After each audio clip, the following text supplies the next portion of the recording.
तो नमस्कार मेरे दोस्तों, आप सभी का बहुत ही स्वागत है आपके इस प्यार भरे चैनल इंग्लिश विद अंकित सोनी में। तो आज की क्लास में हम लोग फिर से पढ़ने वाले हैं एक्टिव वॉइस को ही थोड़ा सा डिटेल में।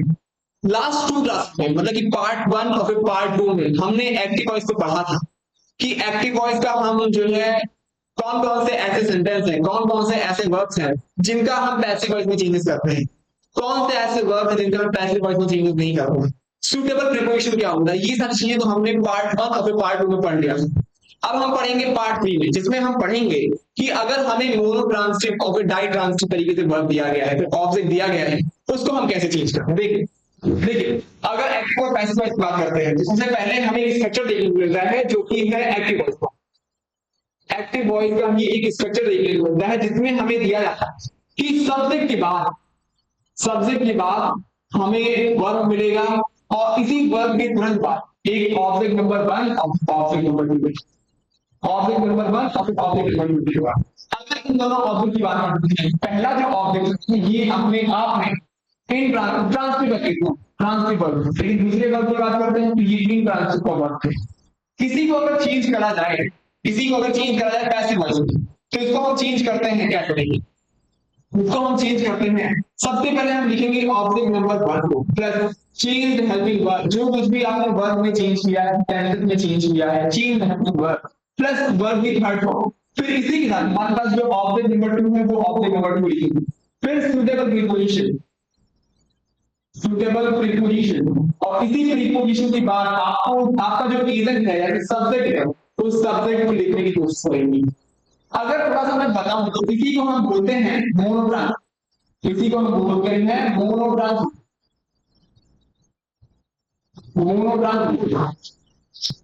चलिए देखिए आगे बात। अगर इसी में बेस में थोड़ा सा एग्जांपल्स का सुनता हूं तो सबसे पहले जो एग्जांपल होगा वो एग्जांपल देखने को मिलता है mono celebrated the anniversary, mono celebrated the anniversary in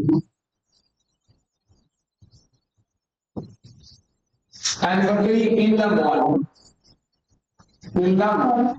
चलिए आगे देखते हैं। यही पे हमें दूसरा एग्जाम्पल देखने को मिलता है, Ravi will attend the party tomorrow. Ravi will attend the party tomorrow. आइए आगे एक और example. The boy painted the house green. The boy painted the house green. अगर इन्हीं एग्जांपल को हम समझने की कोशिश करें तो इन एग्जांपल्स में हमें सबसे पहले पहचानना है कि कौन सा ट्रांसिटिव है कौन सा इंट्रांसिटिव। तो अगर यहाँ पे देखा मोनो सेलिब्रेटेड वॉट, आपको ये यहाँ पे किसका आंसर दे रहा है, वॉट का आंसर दे रहा है। अगर ये वॉट का आंसर दे रहा है तो ट्रांसिटिव का है। अगर इसकी बात करें अब यहाँ पे आपको आंसर मिल रहा है इन द कॉलम में, आपको आंसर मिल रहा है वेयर है। अगर ये वेयर का आंसर दे रहा है तो इंट्रांसिटिव है। इसी स्ट्रक्चर को फॉलो किया जाए। सबसे पहले ऑब्जेक्ट नंबर वन, तो यहाँ पे लिखेंगे द एनिवर्सरी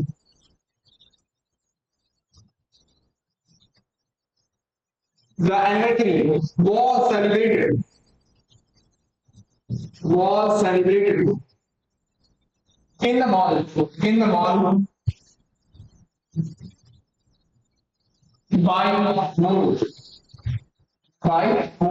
ये जो हो गया। आगे बात चलिए अगर यहाँ बात Ravi will attend the party tomorrow, Ravi attend what, यहाँ पे आपको क्या आंसर मिल रहा है वॉट। अगर ये वॉट का आंसर मेरा इसका मतलब ट्रांसिटिव केस है, लेकिन टुमारो ये आपको व्हेन का आंसर देगी, ये इंट्रांसिटिव केस है, आप उसको चेंज करेंगे। द पार्टी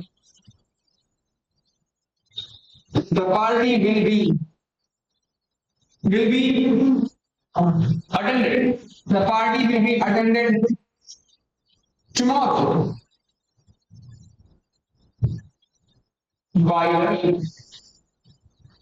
ये तो बात हो गई है। अब हम बात करते हैं the boy painted the house green. क्या बता क्या हो गया, द बॉय पेंटेड व्हाट, ये आपको किसका आंसर दे रहा है, व्हाट का आंसर दे रहा है। ये किसका आंसर दे रहा है, हाउ का। इसको अगर हम चेंज करें तो इसको हम लिखेंगे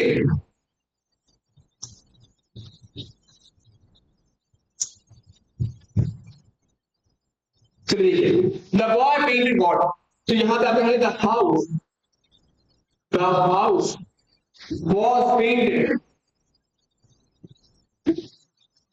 painted green by the boy, by the boy. तो बात हो गई है। अब हम बात करते हैं कि वहां पे जो हमें ऑब्जेक्ट देखने को मिल रहा है, अगर वो दोनों ऑब्जेक्ट हमें क्या मिल जाए, ट्रांसक्रिप्ट का ही मिल जाए, उस केस में हम कैसे चेंज करते हैं? देखिए इसको हम लिखेंगे, अगला जो कॉन्सेप्ट है वो कॉन्सेप्ट हमें बताता है कॉन्सेप्ट नंबर 2,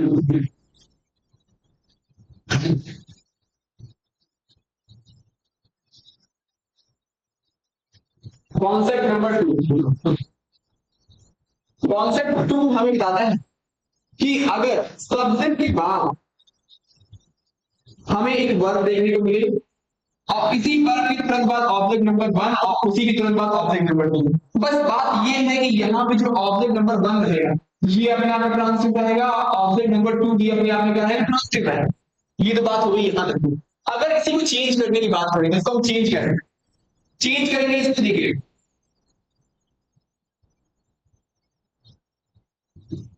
इसके लिए हम लिखेंगे कि सब्जेक्ट के साथ सबसे पहले क्या लिखेंगे, ऑब्जेक्ट नंबर 1।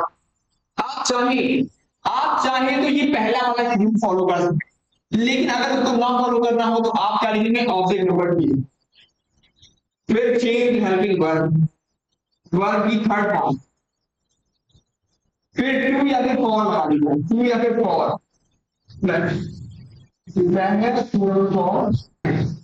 ऑब्जेक्ट नंबर 1, फिर इसी के साथ हम लगाएंगे सुटेबल प्रीपोजिशन, फिर इसी के साथ हम लगा देंगे सब्जेक्ट।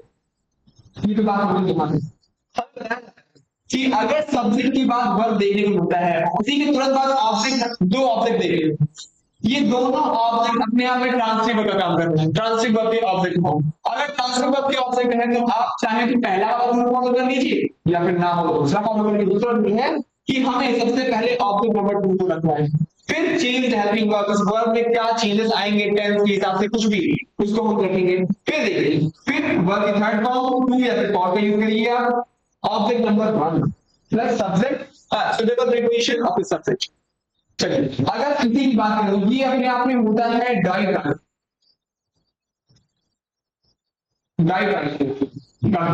किसी को हम बोलते हैं डाई, डाई ट्रांसलेटर जिसमें दोनों ऑब्जेक्ट जो वो ट्रांसलेट केसेस में आते हैं। चलिए अगर किसी को थोड़ा सा एग्जांपल समझें तो इसका जो एग्जांपल आएगा हमारा, the gatekeeper, example number 1 बताता है the gatekeeper, the gate keeper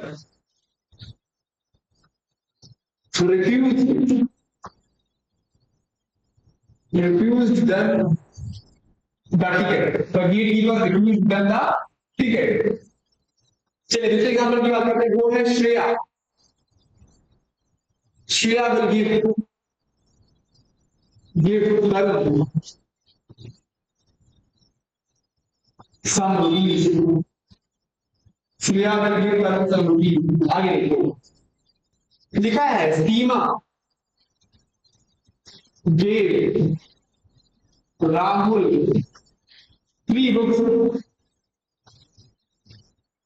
चलिए आगे देखो, चलिए देखिए अगर सबसे पहले की बात, the gatekeeper refuse, the gatekeeper refuse them the ticket, refuse room, यहां पे आपको रूम का नाम मतलब कि ऑब्जेक्ट नंबर 1 जो है वो ट्रांसलेट है गॉड, ये भी आपको गॉड का आंसर दिया है, तो ये भी क्या है, ट्रांसलेट। तो ये है, चलिए यहां पे बात करेंगे the ticket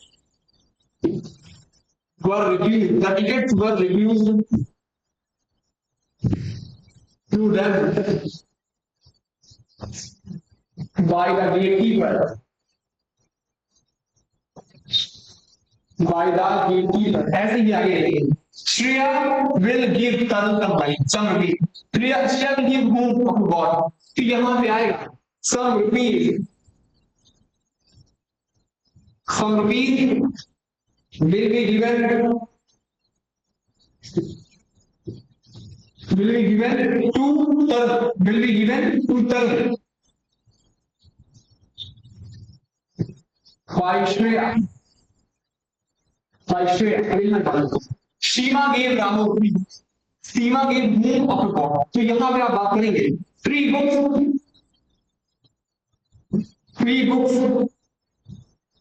were given to Rahu by Seema. अब की बात में कॉन्सेप्ट आ रहा है। अब कॉन्सेप्ट अपने आप में बहुत ही इंपॉर्टेंट है। इस कॉन्सेप्ट को समझने के लिए आप थोड़ा सा क्या है दिमाग खोल के रखिए। देखिए इस कॉन्सेप्ट में हमें बताया जाता है, कॉन्सेप्ट में हमें बताया जाता है कॉन्सेप्ट, यहां पे हमें जो कहा जाता है वो बताया जाता है कि अगर नो के साथ हम क्या लिखते हैं, वन लिखते हैं।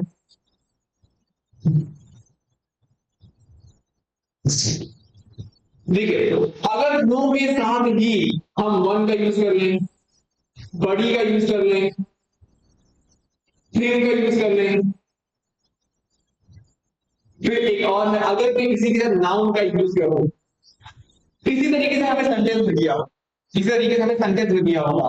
तो जब हम इसका पैसिव वर्ड चेंज करेंगे तो लिखेंगे हम क्या लिखेंगे, देखिए तो हम लिखेंगे नॉट के साथ क्या लिखेंगे, जो कुछ भी इसमें से जो कुछ भी आपको क्या है, जब हम इसका पैसिव वर्ड चेंज करेंगे तो हम लिखेंगे नॉट, फिर हमें क्या है लिखना रहेगा, एनी लिखना रहेगा, ए लिखना रहेगा, एन लिखना रहेगा, मैनी लिखेंगे, कुछ भी नहीं लिखेंगे। फिर उसके बाद आपके पास अगर ये सारी चीजें दी गई इसमें से कुछ भी वन हो जाएगा, एनी हो जाएगा, वन हो जाएगा, बड़ी हो जाएगा,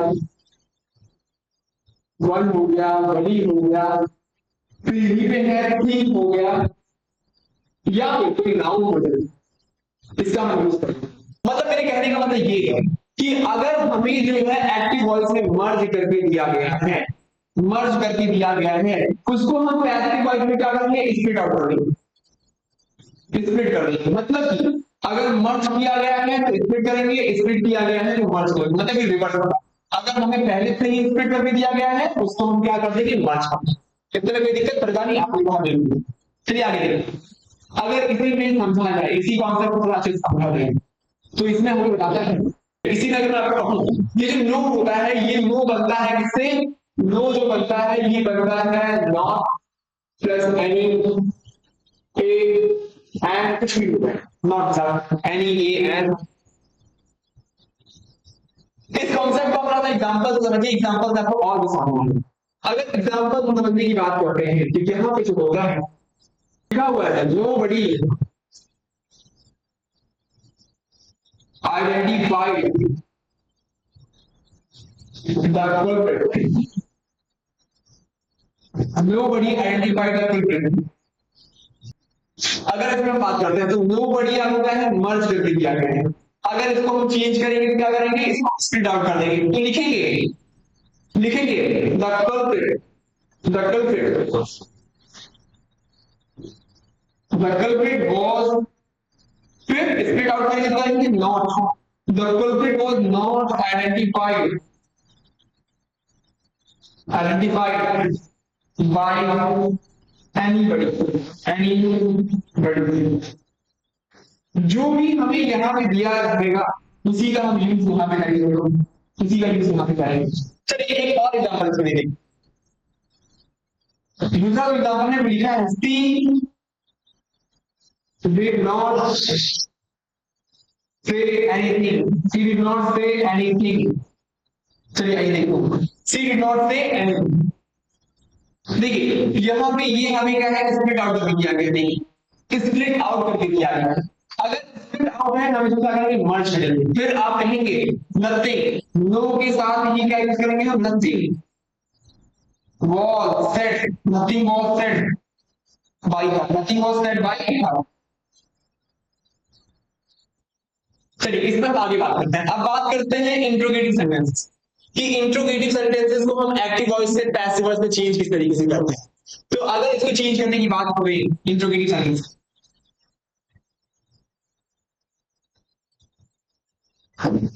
तो इंट्रोगेटिव सेंटेंस चलिए देखिए इंट्रोगेटिव सेंटेंस क्या होता है, हमें इंट्रोगेटिव सेंटेंस दो तरीके से देखेंगे। पहला जो होता है ये होता है क्लोज ओपन एंडेड, क्लोज, पहला जो होता है क्लोज एंडेड, और फिर दूसरा जो होता है वो होता है ओपन एंडेड, ओपन एंडेड। चलिए अगर क्लोज एंडेड और ओपन एंडेड की बात करते हैं, क्लोज एंडेड का जो स्ट्रक्चर होता है वो हमें देखने को मिलता है कि हेल्पिंग वर्ब प्लस सब्जेक्ट, फिर इसी के साथ हमें देखने के लिए मिलेगा मेन वर्ब, फिर ऑब्जेक्ट। आइए आगे देखते हैं। अगर ओपन एंडेड की बात करते हैं तो ओपन एंडेड में क्या मिलता है, हमें इसका स्ट्रक्चर देखने को मिलेगा। वो स्ट्रक्चर होगा कि हमें क्वेश्चन वर्ब के साथ हेल्पिंग वर्ब, फिर क्या है सब्जेक्ट है, फिर इसी के साथ हम आएंगे मेन वर्ब, फिर ऑब्जेक्ट। ये होता है स्ट्रक्चर ओपन एंडेड। चलिए देखिए अगर किसी को चेंज करना होगा तो हम चेंज कैसे करेंगे, तो इसको हम चेंज करेंगे क्या, चेंज हेल्पिंग वर्ब। सबसे पहले हेल्पिंग वर्ब में चेंज आएंगे, फिर ऑब्जेक्ट आएगा इसके बाद, फिर हमें वर्ब की थर्ड फॉर्म को यूज करना है, फिर सुटेबल प्रीपोजिशन और फिर सब्जेक्ट। चलिए ऐसे ही अगर हम बात करते हैं ओपन एंडेड की, तो ओपन एंडेड जो होगा सबसे पहले क्वेश्चन वर्ड ऐसे का ऐसे ही रहेंगे, बाकी जो सारा स्ट्रक्चर है वो यही स्ट्रक्चर रखेगा, जो कुछ भी स्ट्रक्चर है यही स्ट्रक्चर रहना है। इस स्ट्रक्चर में यही होता है कि हमें आगे क्वेश्चन वर्ड का यूज करने रहता है और बाकी। चलिए अगर इसको थोड़ा सा एग्जांपल समझें, एग्जांपल से और भी क्लियर बनाने की बात करते हैं, तो इसके लिए जो एग्जांपल है, example for close ended question. सबसे पहला जो एग्जांपल है वो एग्जांपल हमारे पास है, वो कहता है do you know this address, do you know this address। सबसे पहले हम क्या है हेल्पिंग वर्ब में ही कुछ ना कुछ चेंजेस करते हैं, तो हेल्पिंग वर्ब सबसे पहले हम क्या करेंगे, कुछ ना कुछ हेल्पिंग वर्ब में चेंजेस हैं। तो आप कहेंगे इज, आप लिखेंगे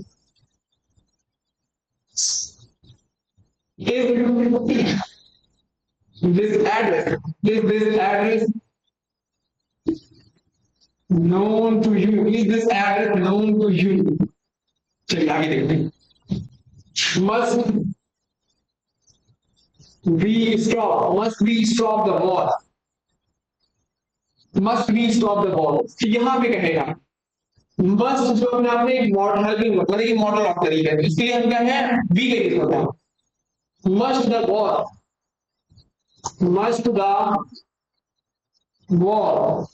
be stop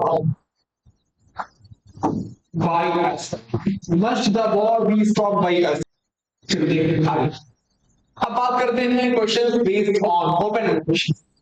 example based on open ended question, open ended question. चलिए देखिए अगर इस पे एग्जांपल की बात करें, तो जो इस पे एग्जांपल हमें देखने को मिलता है, सबसे पहला जो एग्जांपल वो हमें बताता है when did he buy the car, when did he buy the car, when did he buy the car। इसको हम लिखेंगे चेंज करेंगे, तो हेल्प क्वेश्चन वर्ड तो ऐसे का ऐसे होता है, हम लिखेंगे when, फिर change helping verb, change question word तो ऐसे का ऐसे ही रहता है, हम बस चेंजिंग करेंगे हेल्पिंग वर्ब में, change helping verb. when was the car bought by him, when was the car bought by him। फिर इसी में अगला जो एग्जांपल दिया वो एग्जांपल बताता है, इसमें जो अगला एग्जांपल तो वो बताता है how can you do this, how can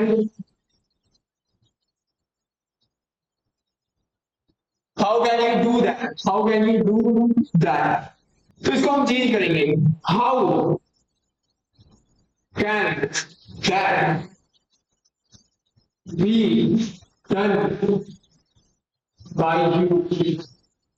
चलिए आगे देखिए, यही में अगला example, where did she hide the necklace, where did she hide the kids, इसको हम चेंज करेंगे, किसमें चेंज करेंगे, ये क्वेश्चन वर्ड ऐसे का ऐसे रह जाएगा, where was the necklace hidden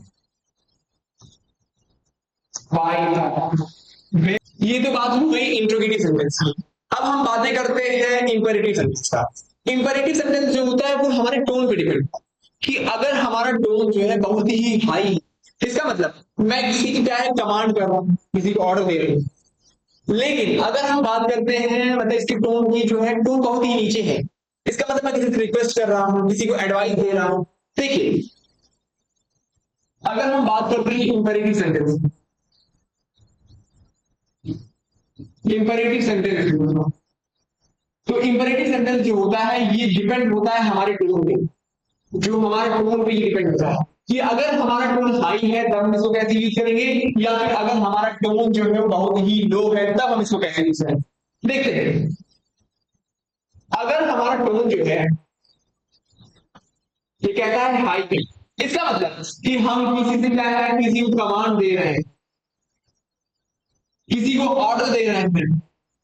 लेकिन अगर यही हमारा टोन जो है वो क्या है थोड़ा सा नीचे है, टोन जो है वो नीचे है, इसका मतलब हम किसी से क्या है रिक्वेस्ट कर रहे हैं, किसी से रिक्वेस्ट किया जा रहा है, किसी को एडवाइस दिया जा रहा है, ये सारी चीजें की बात होती है।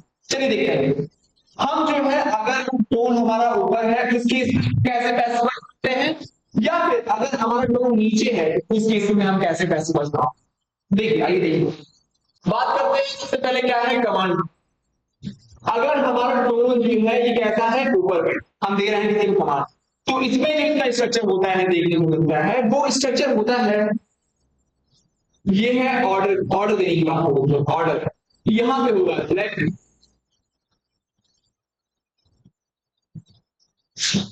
ऑब्जेक्ट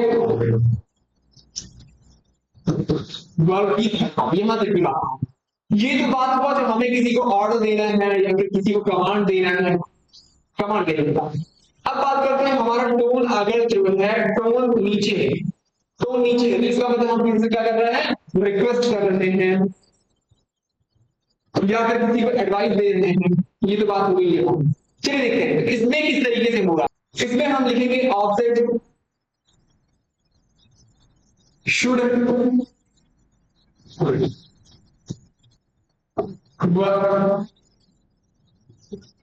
लिखेंगे वर्ब की थर्ड फॉर्म। चलिए देखते देखिए यहां पे हमारा जो टोन है वो नीचे है, अगर टोन नीचे है इसका मतलब मैं किसी से रिक्वेस्ट कर रहा हूं, किसी को एडवाइस देने की बात।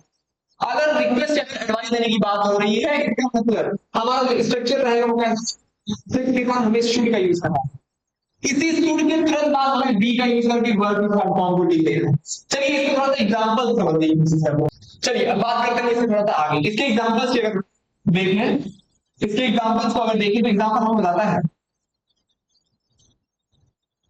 एग्जांपल नंबर 1 लिखा हुआ shut the door, shut the door. लिखा हुआ है help the needy, help the needy. फिर तीसरा है, तीसरा है वो लिखा हुआ है bring some water, bring some water.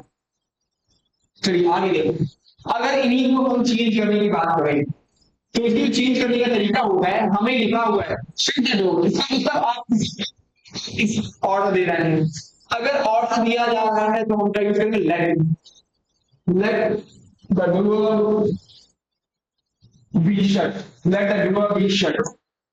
आगे हेल्प द नीडी, यहाँ पे आपको एडवाइस दिया जा रहा है या फिर आपसे रिक्वेस्ट किया जा रहा है, आप करेंगे the needy,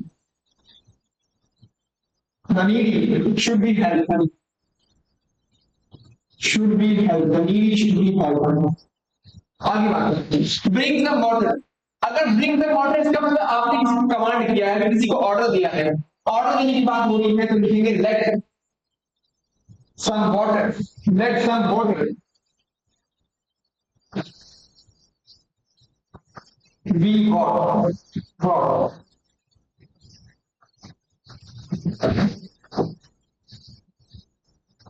let's not be walk. आइए थोड़ा सा आगे बढ़ता हूं। ये तो बातें हो गई कि अगर इंपेरेटिव सेंटेंस का क्या है, टोन पे डिपेंड। अब हम बात करते हैं कि अगर इंपेरेटिव सेंटेंस को हमें कोई इनट्रांसिटिव केस का देखने को मिलता है, अगर इनट्रांसिटिव केस देखने को मिलता है तो और तो जो हमें दो सब्जेक्ट दिए हुए थे, दो सेंटेंसेस दिए हुए थे, उसमें तो हम चेंजेस नहीं करते थे। लेकिन अगर यही बात करें इंपेरेटिव सेंटेंस की, तो इंपेरेटिव सेंटेंस में हम चेंजेस करते हैं। देखिए आइए देख लेते हैं।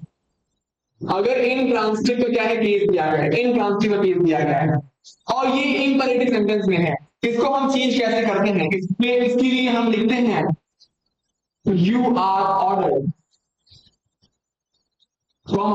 या फिर आप लिखिए यू आर कमांडेड। कमांडेड लिख लीजिए। फिर क्या है, एडवाइस लिख लीजिए, you are ordered, commanded, advice. फिर प्रोहिबिटेड, प्रोहिबिटेड। फिर है यहीं से requested, requested, order, commanded, advice, wanted, requested, bond, etcetera, बहुत सारे हैं। फिर इन्हीं के साथ हम जो यूज करेंगे वो रहेगा, इन्हीं के साथ हमें यूज करना है टू प्लस वर्ब की फर्स्ट फॉर्म, या फिर अगर ये ना यूज करना, two plus not plus verb की फर्स्ट फॉर्म को यूज कर सकते हैं। चलिए देखते हैं। अगर इन्हीं थोड़ा सा एग्जांपल समझे, एक और चीज देख लीजिए। यहाँ पे जो प्रोहिबिटेड है और रिक्वेस्टेड है, डू नॉट यूज, यहाँ पे आप नो बना के लिखिए, do not use, use not with prohibited, with prohibited, prohibited, क्योंकि प्रोहिबिट में जो है ये पहले से ही नॉट का मतलब छिपा हुआ है। अगर ये रिक्वेस्टेड की बात करते हैं, do not use please with requested, तो फिर रिक्वेस्ट करने के लिए आप अगर पहले से जाके रिक्वेस्ट यूज कर लिया है तो आप प्लीज का यूज ना देंगे, do not use please while you are making request to somebody. चलिए इसको थोड़ा सा एग्जांपल समझिए। इसके लिए जो एग्जांपल हमें देखने को मिलता है वो लिखा हुआ है, walk quickly,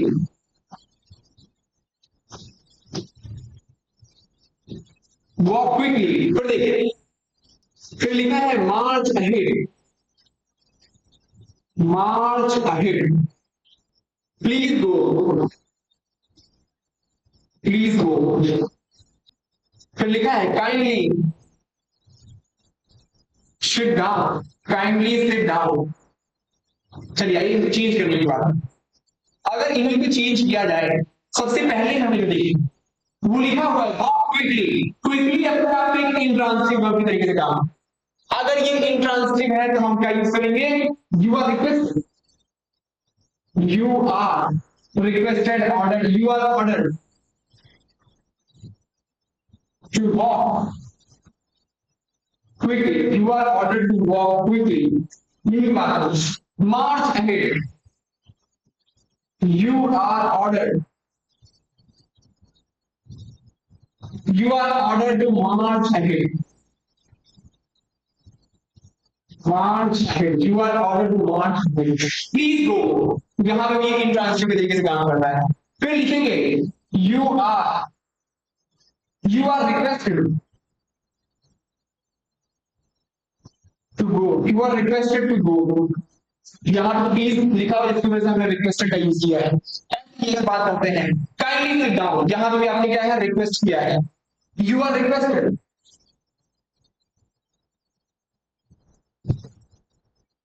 you are requested to sit down, sit down. चलिए ये तो बात हो गई इंपेरेटिव सेंटेंस की। अब हम बात करते हैं इसकी थोड़ा सा आगे बढ़ते हैं। इसमें हमें देखने को मिलेगा रूट सेंटेंसेस के बाद। रूट सेंटेंसेस का मतलब होता है एक ऐसा सेंटेंस जो कि मतलब इल मीनिंग या फिर इल मैनर्ड सेंटेंस, इसी को हम बोलते हैं। एक ऐसा सेंटेंस जो कि आपको दिखने में तो एक्टिव वॉइस लगेगा, लेकिन जो इसका मीनिंग निकल के आएगा वो निकल के आता है पैसिव वॉइस। चलिए इसको देख लेते हैं। पहले हमारे पास एक कॉन्सेप्ट है जो कि है रूट सेंटेंसेस का। रूट सेंटेंसेस, इस रूट सेंटेंसेस में हमें बताया जाता है, रूट सेंटेंसेस में हमें बताया जाता है, इसी को हम बोलते हैं ill mannered, ill mannered sentence. अब ये इल मैनर्ड क्यों बोलते हैं? क्योंकि इसका जो स्ट्रक्चर हमें देखने को मिलता है, स्ट्रक्चर जो होता है वो होता है active voice, active voice structure जो होता है ये होता है एक्टिव वॉइस, लेकिन जो इसकी मीनिंग निकल के आती है मीनिंग निकल के आता है पैसिव वॉइस। तो दिक्कत प्रेजेंट आपने कहा नहीं, जिसकी वजह से हमने इसको क्या बोल दिया है, डू सेंटेंस या फिर इल मैनर्ड सेंटेंस। अगर किसी के स्ट्रक्चर की बात करें, इसका जो स्ट्रक्चर देखने को मिलता है वो स्ट्रक्चर हमें बताता है, स्ट्रक्चर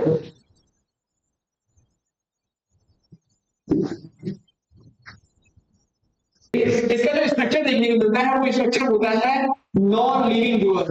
किसी वर्ब की फर्स्ट फॉर्म के साथ एस या फिर ये यूज कर लीजिए, या फिर वर्ब की फर्स्ट फॉर्म ही से पढ़े, या फिर वर्ब की फर्स्ट फॉर्म ही से पढ़े, फिर इसी के साथ आपको यूज करना रहेगा एडजेक्टिव। क्या सेंटेंस बताइए, नॉन लिविंग डूअर आपको देखने को मिलेगा, फिर वर्ब की फर्स्ट फॉर्म के साथ एस या फिर ईएस का यूज करिए, या फिर अगर ये ना रहे तो आप वर्ब की फर्स्ट फॉर्म का यूज कर लीजिए, फिर इसी के बाद आपको देखने को मिलेगा एडजेक्टिव। चलिए देखिए, इसी को अगर चेंज करा जाए पैसिव वॉइस में, तो पैसिव वॉइस में चेंज करने का तरीका होता है वो होते हैं, हमें देखने को मिलेगा नॉन लिविंग डूअर, फिर इज या फिर कोई हेल्पिंग इज, आर, वॉज या फिर वर,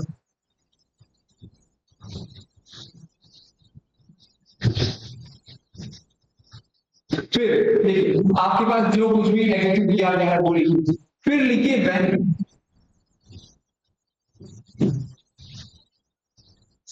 फिर लिखा हुआ है जो कुछ भी, फिर जो कुछ भी आपको यहाँ पे हेल्पिंग वर्ब दिया गया वो हेल्पिंग वर्ब लिखिए। ये हेल्पिंग वर्ब कौन हो सकता है, आर हो सकता है, वॉज हो सकता है, फिर वर्ब, फिर इसी के बाद हमें यूज करना है वर्ब की फर्स्ट।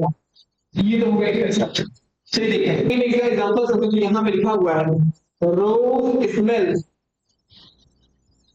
स्वीट, रोज स्मेल्स स्वीट, इसमें अगर हम बात करें तो यहाँ पे देखेंगे रोज, तो यहाँ पे होगा rose is sweet when it is smelled, when it is smelled।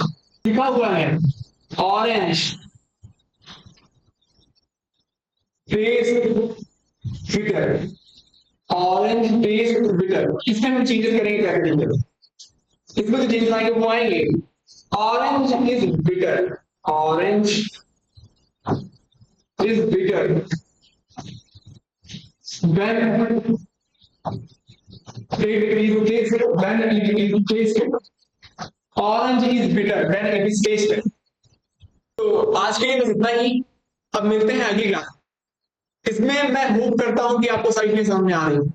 अगर सारी चीजें आपको समझ में आ रही हैं तो मैं आप लोगों से रिक्वेस्ट करना चाहता हूं कि आप जो है हमारे वीडियो को लाइक कर दीजिए, चैनल को सब्सक्राइब भी कर दीजिए। इससे क्या होता है कि हमें एक तरीके से मोटिवेशन मिलता है कि हम जो है आप लोगों के लिए इतना मेहनत कर रहे हैं, तो आप भी उसके रिस्पॉन्स में क्या है हमें लाइक सब्सक्राइब करें। तो बहुत बहुत धन्यवाद।